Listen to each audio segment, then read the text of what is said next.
हरे कृष्ण। तो हमने देखा किस प्रकार से भगवान तीन गुणों के बारे में बहुत सुंदर रूप से हमें बता रहे हैं और कैसे तीन गुण एक दूसरे के साथ प्रतिस्पर्धा करते रहते हैं। तीन गुण, उनके लक्षण और उनकी प्रतिस्पर्धा, इसके बारे में भगवान ने बताया। आज के श्लोक में भगवान और विस्तृत रूप से, आज के श्लोक में सत्वगुण के बारे में, कल के श्लोक में रजोगुण के बारे में और परसों के श्लोक में तमोगुण के बारे में विस्तृत रूप से बताते हैं। भगवान कहते हैं 11वें श्लोक में, the 11th verse of the 14th chapter of Gita entitled the three modes of material nature, सर्वद्वारेषु देहेऽस्मिन् प्रकाश उपजायते ज्ञानं यदा तदा विद्या विवृद्धं सत्त्वमित्युत। The manifestation of the mode of goodness can be experienced when all the gates of the body are illuminated by knowledge. तो हम देखते हैं कि सत्व गुण जो है वो ज्ञान से, प्रकाश से आच्छादित है। आज का हमारा सेटिंग भी ऐसा ही है।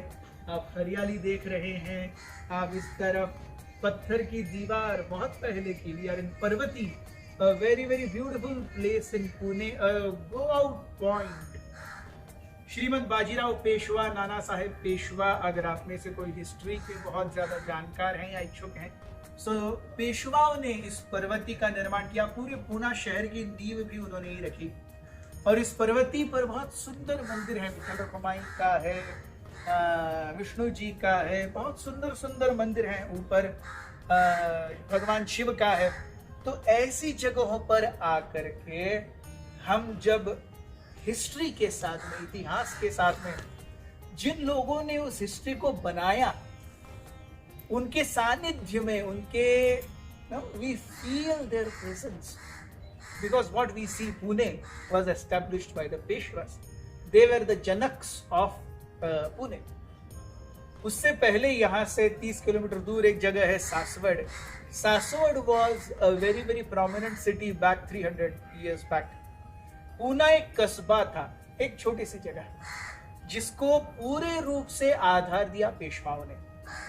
और उन्हीं पेशवाओं के पर्वती में आकर हम आज शूट कर रहे हैं। उनके द्वारा बनाया गया एक मंदिर, नाना साहब पेशवा, बाजीराव पेशवा के बेटे, उनके द्वारा स्थापित यहाँ पर भगवान के विग्रह, भगवान विष्णु के, जिनका फोटो हम आपको नहीं दिखा सकते क्योंकि यहाँ पे अलाउड नहीं है। सो यहाँ पे भगवान कहते हैं कि किस प्रकार से सत्वगुण क्या करता है। The manifestation of the mood of goodness can be experienced when all the gates of the body are illuminated with knowledge. ज्ञान और उससे आने वाला प्रकाश, जिससे शरीर पूरी तरह से इस शारीरिक गतिविधि से ऊपर चला जाता है।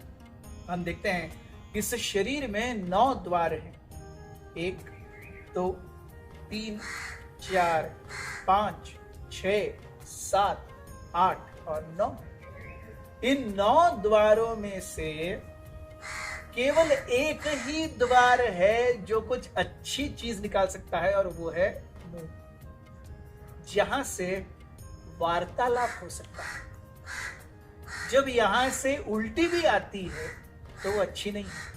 आंखों से जो सुबह सुबह गंदगी निकलती है वो हम देखना नहीं चाहते। कानों में से गंदगी निकलती है, नाक से गंदगी निकलती है, उदर और शीर्ष से गंदगी निकलती है, मुंह से भी उल्टी के रूप में गंदगी निकलती है। जो एक चीज अच्छी हो सकती है पूरे शरीर से वो है वाचा, words.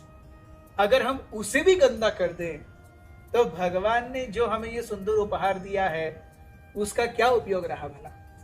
So words are very important.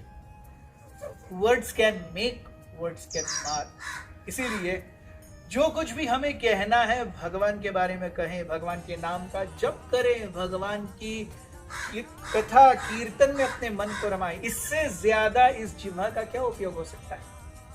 इसीलिए श्रवण और कीर्तन, जिससे हम इन 3 गुणों के पूरे प्रभाव से ऊपर जा सकते हैं।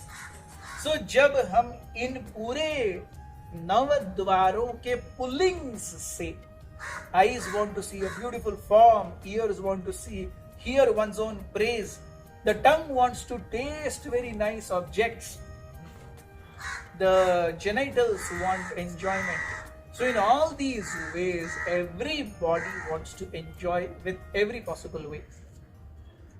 इनसे जब उभरता है व्यक्ति, when one gets above the pullings of the gates of body, that is what is called sati.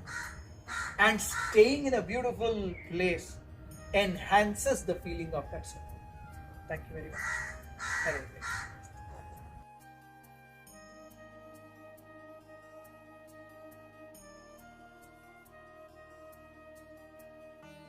Hare Krishna. Hare Krishna, Krishna Krishna, Hare Hare, Hare Rama,